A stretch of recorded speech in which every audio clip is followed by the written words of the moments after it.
پاکستان میں ہوں محمد ظفیر۔ آج کا انسائٹ پاکستان مظلوم کشمیریوں کے نام۔ 5 فروری یوم یکجہتی کشمیر، اور کشمیر چونکہ پاکستان کی شارک ہے، اور آج کے دن کی اہمیت اور افادیت اس لیے بھی بڑھ جاتی ہے کہ چونکہ کشمیر پچھلے 74 سالوں سے کشمیری جو ہیں وہ آزادی کی جدوجہد کر رہے ہیں، اس میں پاکستان کشمیریوں کے شانہ بشانہ کھڑا ہے۔ پاکستان کے عوام، پاکستان کی حکومت، پاکستانی ریاست اپنے کشمیری بھائیوں کے ساتھ ہیں، اور آج کے دن کی نسبت سے چونکہ کشمیریوں کے ساتھ اظہار یکجہتی کر رہی ہے ملک بھر میں اور پوری دنیا بھر میں، جہاں جہاں پہ بھی پاکستانی کمیونٹی ہے وہ آج کشمیریوں کے ساتھ اظہار یکجہتی کر رہی ہے۔ انسانی ہاتھوں کی زنجیریں بنائی جا رہی ہیں، اور ساتھ ہی ساتھ سیمینارز اور آزادی واکس کا انعقاد بھی کیا جا رہا ہے، اور اس تمام تر خاص طور پہ جو ڈیجیٹل پلیٹ فارم ہیں ان کے ذریعے پوری دنیا کو یہ پیغام دینے کی کوشش کی جا رہی ہے کہ بھارت کس طرح مظلوم کشمیریوں پر ظلم ڈھا رہا ہے اور بربریت کر رہا ہے کشمیریوں کے اوپر۔ ناظرین، آپ کو یاد ہوگا 5 اگست 2019 کے بعد کشمیر کا جو اسپیشل سٹیٹس تھا وہ ختم کر دیا گیا، اور 370-35A کا خاتمہ ہوا۔ بھارت کشمیر کو اپنا یونٹ اپنا ظاہر کرنے کی کوشش، اور وہاں پہ مسلمانوں کی آبادی کو کم ظاہر کرنے کے لیے ہندو اور ہندوتوا جو سوچ ہے مودی سرکار کی، RSS سرکار کی، وہ اس پالیسی کو لے کر چل رہے ہیں۔ اور ظاہر ہے 2023 میں جب الیکشنز ہوں گے وہاں پہ، اور وہاں اگر ریفرینڈم کروایا جائے تو تاکہ وہ اپنی اکثریت ثابت کر سکیں، اس طرح کے ہتھکنڈے آزما رہا ہے۔ اور کشمیر کی جو قیادت ہے، حریت رہنما ہیں، وہ آج بھی پابند سلاسل ہیں، اور ان کو کھل کر زندگی جینے کا حق ان سے چھینا گیا۔ کشمیری جو ہیں وہ ان پر ظلم اور ستم ڈھائے جا رہے ہیں۔ اس کی مذمت کرتا ہے پاکستان کے عوام، اور اس پہ آرمی چیف، وزیر اعظم پاکستان اور تمام پولیٹیکل پارٹیز پاکستان کی اور پاکستان کا بچہ اپنے کشمیری بہن بھائیوں کے ساتھ کھڑا ہے۔ اس پہ آج بات کریں گے۔ آج کا پروگرام چونکہ ڈیڈیکیٹڈ ہے کشمیر کے لیے، اور اس پہ ہمارے ساتھ بہت زبردست پینل موجود ہے۔ سینئر صحافی سید خالد گردیزی صاحب اسلام آباد سے ہمیں جوائن کریں گے کشمیر کے حوالے سے، چونکہ اور کشمیر کی سیاست پہ، کشمیری آزادی تحریک کے حوالے سے آپ ہمیشہ ایونٹس کور کرتے ہیں، لکھتے ہیں۔ بہت شکریہ سید خالد گردیزی صاحب، آپ نے پروگرام میں وقت دیا، خوش آمدید کہتے ہیں آپ کو۔ سیمابیہ طاہر صاحبہ سینئر رہنما ہیں، پاکستان تحریک انصاف کی MPA ہیں، اور کشمیر کی بات ہو، کشمیریت کی بات ہو، اس حوالے سے ہمیشہ پنجاب اسمبلی کے اندر بھی اور اسمبلی سے ہٹ کر سیمینارز، ورکشاپس کے ذریعے اور ڈیجیٹل پلیٹ فارمز اور میڈیا کے ذریعے ہمیشہ کشمیریوں کی آواز بنتی ہیں۔ سیمابیہ طاہر صاحبہ، خوش آمدید کہتے ہیں آپ کو پروگرام میں۔ چودھری سلمان احمد سینئر تجزیہ کار ہیں، کالمنسٹ ہیں اور وکیل ہیں، اور کشمیر کے حوالے سے خاص طور پہ بڑی گہری نظر رکھتے ہیں، اور انہوں نے بھی ہمیں جوائن کیا۔ چودھری صاحب خوش آمدید کہتے ہیں آپ کو بھی پروگرام میں۔ سنگی خان صاحب سینئر تجزیہ کار ہیں، اور خاص طور پہ جب ہم انٹرنیشنل افیئرس کی بات کرتے ہیں اس پہ بڑی زبردست کلپ ہے ان کی، اور کشمیر کے حوالے سے بھی بہت آپ ہمیشہ کشمیریوں کی آواز بنتے ہیں۔ سنگین خان صاحب، آپ کو بھی پروگرام میں خوش آمدید کہتے ہیں۔ گفتگو کا آغاز سے سیمابیہ طاہر صاحبہ سے کریں گے، جو کہ چاہے بلوچستان کی بات ہو یا کشمیر کی بات ہو، جہاں پہ بھی ظلم ہو رہا ہوتا ہے آواز اٹھاتی ہیں، اور یہی ان کی خوبصورتی بھی ہے، اور وہ کوشش کرتی ہیں کہ اپنے اسمبلی کے ذریعے اور اس فورم کے ذریعے کشمیریوں کی، بلوچستان کی، اور جہاں پہ بھی ظلم و ستم ہو رہا ہے ان کی آواز بنا جائے۔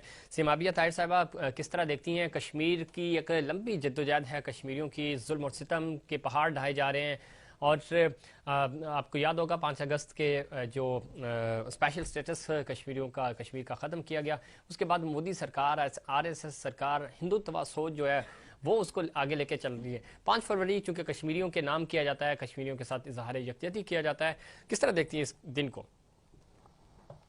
تھینک یو سو مچ ظفیر، آپ نے جو اپنے پروگرام میں انوائٹ کیا۔ دیکھیے، پہلی بات تو یہ ہے کہ 5 فروری کو ہم جو ہے اظہار یکجہتی نہیں کر سکتے۔ ہم اظہار یکجہتی اس لیے نہیں کر سکتے کیونکہ کشمیر تو ہمارا ہے۔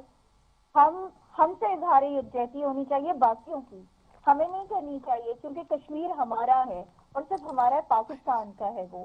ایک تو ہمیں اس چیز کو جو ہے وہ ماننا چاہیے, مان کے چلنا چاہیے, اور اس کو ہمیں ایکسپٹ کر لینا چاہیے, اور پوری دنیا کو ہمیں ایکسپٹ کروانا چاہیے کہ کشمیر جو ہے وہ صرف اور صرف پاکستان کا ہے اور پاکستان کا حصہ ہے. وہ کشمیر ہم سے کبھی الگ ہوا ہی نہیں ہے. آج بھی کشمیر میں کوئی بھی شخص یا کوئی بھی بچہ یا کوئی بھی خاتون جو شہید ہوتے ہیں تو وہ اپنے بدن کے ساتھ جس جھنڈے کو لپیٹتے ہیں نا, وہ پاکستانی جھنڈا ہے. وہ پاکستان کے جھنڈے کو آج بھی جو ہے اپنا جھنڈا مانتے, اپنا جھنڈا مان کے چلتے ہیں. تو اس لیے یہ کہنا کہ ہم ان کے ساتھ اظہار یکجہتی کرتے, نہیں, ہم ان کے ساتھ اظہار یکجہتی نہیں کرتے کیونکہ وہ ہمارا اپنا حصہ ہے. ٹھیک ہے, تو دنیا کو ہمارے ساتھ یہ اظہار یکجہتی کرنا چاہیے, بالکل ٹھیک کریے UN کو کرنا چاہیے. سیمابیہ صاحبہ, بالکل آپ کا پوائنٹ ویلڈ ہے, لیکن جو وہاں پہ ظلم و ستم ہو رہا ہے, وہاں پہ انٹرنیٹ کی سہولتیں نہیں ہیں کشمیریوں کے پاس, اور ان کو زندگی جینے کا حق ان سے چھینا گیا ہے جو کہ بنیادی حق ہے. اب یہ ظلم ہے, عالمی طاقتیں خاموش ہیں اس کے اوپر. پاکستان ہمیشہ کوشش کرتا ہے اس کو اجاگر کرنے کی, پاکستانی میڈیا ہو, سول سوسائٹی ہو, ہمارے پولیٹیکل لیڈرز ہوں, اور خود پرائم منسٹر صاحب نے, آپ کو یاد ہوگا کہ UN میں جو سپیچ کی تھی اس کے بعد بڑا زبردست مومنٹم بنا تھا کشمیر کے حوالے سے. اب کیا سمجھتی ہیں کہ عالمی دنیا کیوں خاموش ہے؟ مفادات کی جنگ ہے, کیا ایشوز ہیں؟ دیکھیں, عالمی دنیا ڈیفینیٹلی مفادات کی ہی جنگ ہوگی کہ جس کی وجہ سے خاموش ہے. اور دوسری بات یہ کہ انڈیا کا جو یہ بھیانک چہرہ ہے نا, یہ اصل میں کبھی دکھایا ہی نہیں گیا دنیا کو. ٹھیک ہے, تو the credit goes to the Prime Minister of Pakistan, Imran Khan. Credit goes to the media of Pakistan. Credit goes to the public of Pakistan. ٹھیک ہے, ہمارے تمام پبلک کہ جس نے جو ہے یہ گھنونا چہرہ جو ہے مودی کا اور انڈیا کا پوری دنیا کو ہم دکھا رہے ہیں اپنے سوشل میڈیا پلیٹ فارم کے ذریعے, اپنے الیکٹرانک میڈیا کی پلیٹ فارم کے ذریعے, اور اس کے علاوہ ہم جتنے پارلیمنٹیرینز ہیں, ہم اپنی تمام پارلیمنٹس میں جو ہمارے چاروں صوبوں کی پارلیمنٹس ہیں ان میں جو ہے ہم کشمیر کے لیے جو آواز اٹھاتے ہیں تو وہ پوری دنیا تک وہ چیز پہنچتی ہے. دوسری بات یہ کہ دیکھیں, ہم تو ان سے کوئی ایسی ڈیمانڈ نہیں کر رہے نا, ہم UN سے یہ ڈیمانڈ کرتے ہیں کہ جو ریزولوشن وہاں پر پیش کی جا چکی ہیں, ٹھیک ہے, ان پر عمل درآمد کروا دیں. بالکل ٹھیک ہے, آپ نے بالکل صحیح کہا. یہ پریشر بلڈ ہوگا, سارا لابنگ ہوگی اور پریشر بلڈ کرنے کی ضرورت ہے تاکہ UN میں جو ہماری کشمیر کے حوالے سے قراردادیں ہیں ان پہ عمل درآمد ہو سکے اور کشمیریوں کو ان کا اپنا وطن, ان کو آزادی مل سکے. چودھری سلمان صاحب, کس طرح دیکھتے ہیں آج کے دن کی نسبت سے, اور خاص طور پہ جو سٹرگل ہے کشمیریوں کی, اور دنیا بھر میں مقیم جو کشمیری ہیں, پاکستانی ہیں, وہ بھارت کے اس ظلم و ستم کو ایکسپوز کر رہے ہیں, اس کے خلاف سراپا احتجاج ہیں, کس طرح دیکھتے ہیں اس دن کو؟ سب سے پہلے تو زبید بہت شکریہ آپ کا, آپ نے مجھے انوائٹ کیا آج کے پروگرام کے لیے. آج بہت خاص دن ہے پاکستان کے لیے, پاکستانیوں کے لیے, اور یہ میرا بھی ایک فیوریٹ ٹاپک رہا ہے ہمیشہ سے, کیونکہ میں مختلف کالم بھی لکھتا رہا ہوں اسی ٹاپک پر. جی, تو تھینک یو سو مچ. جہاں تک بات ہے آج کے دن کی, تو ڈیفینیٹلی آج کا دن پاکستان کے لیے بہت اہمیت کا حامل ہے, کیونکہ آج کے دن ہم نے دنیا کو بتانا ہے, اور ہم بتاتے آ رہے ہیں کہ کشمیر پاکستان کا ہے اور پاکستان کی شہرک ہے, اور دنیا کو یہ بھی ہم نے بتانا ہے کہ کس طرح بھارت کشمیر کے اندر ظلم و ستم کر رہا ہے. تو اس کے ساتھ ساتھ میں آپ کو یہ بھی بتاؤں کہ جب 1990 سے 1990 سے جب یہ سٹارٹ ہوا تھا, تب پاکستان کا یہ پوائنٹ آف ویو رہا تھا کہ ہم دنیا کو بتائیں کہ بھارت کی کیا مکار چالیں ہیں جو کشمیر میں ہو رہی ہیں. جی, تو یہ ہم بڑے اچھے طریقے سے اس کو میرا خیال ہم کرتے آ رہے ہیں, اور انشاءاللہ اس کا رزلٹ نکلے گا, بہت جلد نکلے گا. اور دوسری جو آپ نے بات کی ہے کشمیریوں کی جدوجہد کی, تو اس میں کوئی شک نہیں کہ انہوں نے جدوجہد کی جو ہمیں داستانیں اور مثالیں دی ہیں اس کی ایک اپنی ہی بات ہے. میں اس کو ایک چند لفظوں میں سمیٹنا چاہوں گا کہ کشمیریوں کی جدوجہد کو, کہ انہوں نے ہمیشہ بھارتی ظلم و ستم کے آگے یہی کہا ہے کہ ادھر آ ستمگر ہنر آزما, تو تیر آزما میں جگر آزما. تو انہوں نے دنیا کو بھی بتایا اور اس ظلم کا